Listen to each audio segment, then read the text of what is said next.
يسعد الله مساكم بالخير والصحة والعافية يا ربي. نبدأ فيديونا بالصلاة على محمد وآل محمد.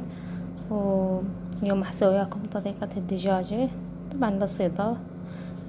دجاجة بالخضروات وراح أشويها.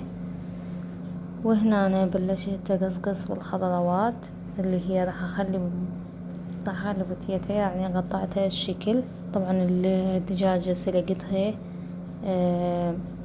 نص استوى، يعني مو استواء كامل، لأن كنت مستعجلة الصراحة.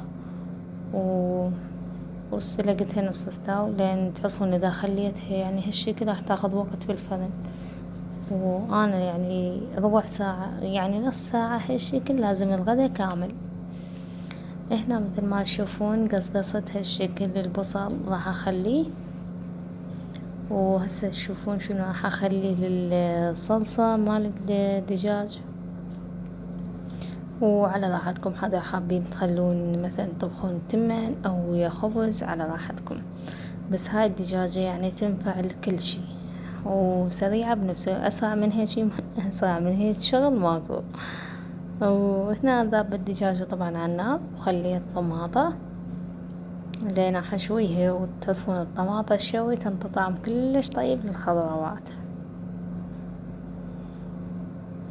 هنا خليت مجرد بس طماطة وبصل وبتيتي، هذين المواد اللي خليتهن. هنا راح استخدم معجون. طبعا هاي الصلصة تنطي طعم كلش طيب للدجاج. طبعا منزلة هواي عدة طرق بالقناة مالتي، بس انا هاي يعني احب انوع لكم بالصلصات للدجاج، على مود كل وحدة طعمها يختلف عن الثاني، وهم طيبة بنفس الوقت.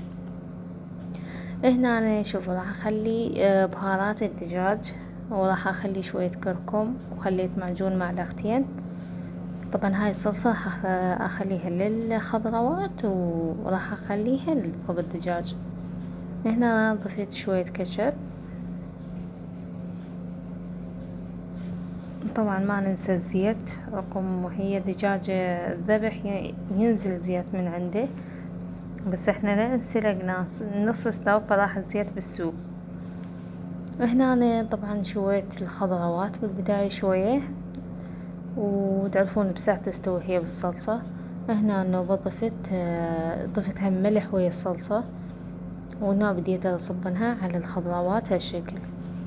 وهسه راح ابلش اخلي الدجاجة من بعد ما مو استواء كامل، نص استواء، وابدي اخلي عليها الصلصة. طبعا ما راح تاخذ 10 دقايق 7 دقايق ونطلعها من الفرن، لان احنا الخضروات هسه مستوية عندنا، وبس مجرد ان نعطيها حمارة الدجاجة بالفرن. طبعا مشغلة الفوق وفوق، يعني فوق وجوا عليها. وهاي هي قدمتها هالشكل. طبعا هاي الزلابة مجرد خس ومايونيز وزيتون وطماطة شوية، يعني الزينة فوق. هنا قدمتها انا ويا الخبز المكسب ويا التمن. وهنا صار الدنيا عصر. طبعا حبيت اراويكم، الجو كان يجنن، دفو على برودة، يعني شقلكم هاي العصرية كلش حلوة. وهنا أنا راح نبلش شنو، راح نبلش نخبز. هنا أنا مجرد بس حبيت أشارك وياكم الخبز، مو مجرد تعليم. وإذا حابة تتعلم البنوتات الصغار، مو عيب اللي يتعلم، احنا كلنا تعلمنا ولحد هسه قاعد نتعلم عادي. هنا أنا مثل ما تشوفون خليت طحين.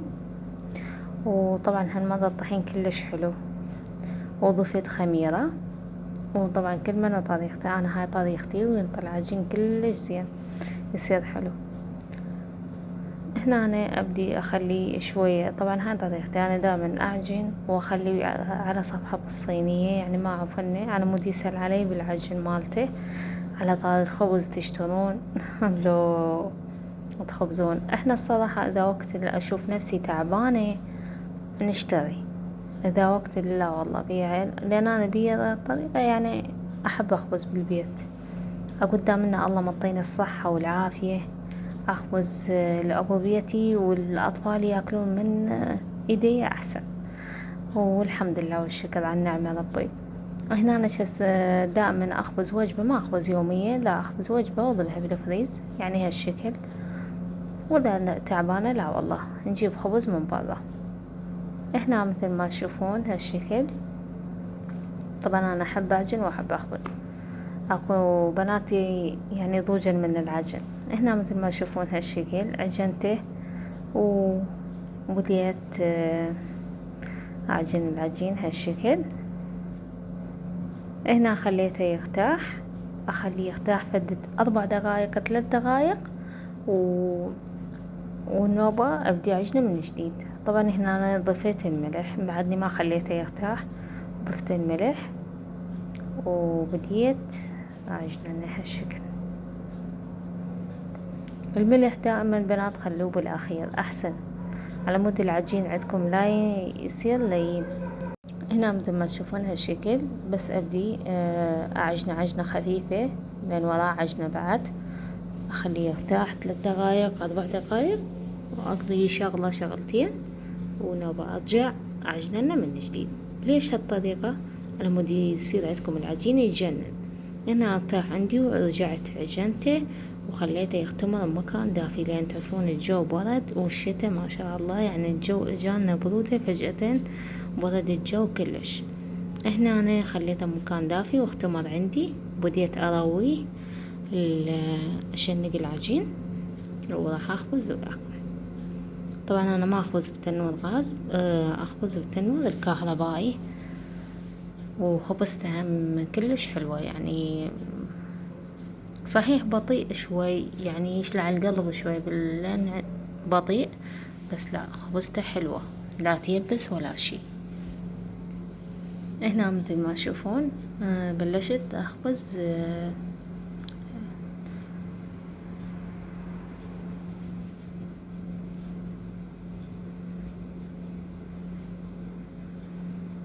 هنا سرعت شوي الفيديو.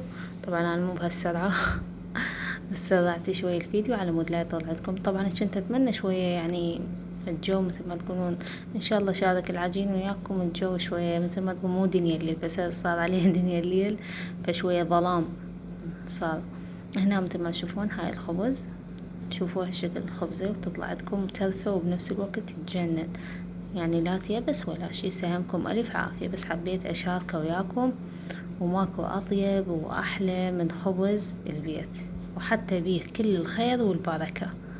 طبعا ما شاركت العشاء وياكم بس شاركت الخبز.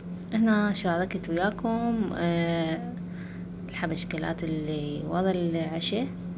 طبعا هنا سويت نسكافيه اللي هي مجرد خليت نسكافيه وهاي هي وخليت عليه شوي ماي حار. طبعا ما خليت حليب ماي حار. هنا خليت صحن تزيين فواكه بسيط وأحب أرتب دائما عائلتي هالشكل. سهمكم ألف عافية مع ألف سلامة.